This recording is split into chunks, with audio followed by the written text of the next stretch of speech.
Hi. எனக்கு கால் பண்ணியிருக்கீங்க நிறையா பேர் விஷ் பண்ண. நான் உங்களுக்கெலாம் பதில் சொல்கிறேன். இப்போ தான் நான் பூஜை முடிச்சுட்டு அழகா இங்கே பாருங்களேன், சூப்பராக இருக்குது பாருங்கள். இன்றைக்கி விநாயகர் சதுர்த்தியோட ஸ்பெஷல்.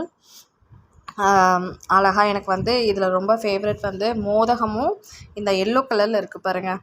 இது பேர் உளுந்துருண்டம்பாங்க. அதில் கொஞ்சம் என்னது சில்லி, அப்புறம் ஜிஞ்சர், அப்புறம் லெமன்லாம் போட்டிருப்பாங்க. அது எனக்கு ரொம்ப பிடிக்கும். அதுக்கப்புறம் இது சுண்டல், நிறையா வகையான சுண்டல் வகைகள்லாம் போட்டு இதுலேயே இந்த மாவும் இதில் போடுவாங்க. இப்போ நமக்கு செய்கிறதுக்கும் நிறையா ஆள் வேணும். அதுக்கப்புறம் இது செஞ்சுருக்காங்க. அதுக்கப்புறம் இங்கே பாருங்கள், இதான் இதோட பச்சடி. இந்த பச்சடி எள்ளு பச்சடி. இதான் இதோட ஃபேவரட் டிஷ்ஷு. ஸோ இப்போ இன்றைக்கி ரைஸ் சாப்பிட மாட்டோம், இட்லி தான். இது சாப்பிட்டாவே போதும். உங்களுக்கு ப்ரோட்டீன் இருக்குது, கலோரிஸ் இருக்குது, ஸ்வீட் இருக்குது, எல்லாம் இருக்குது. Have a good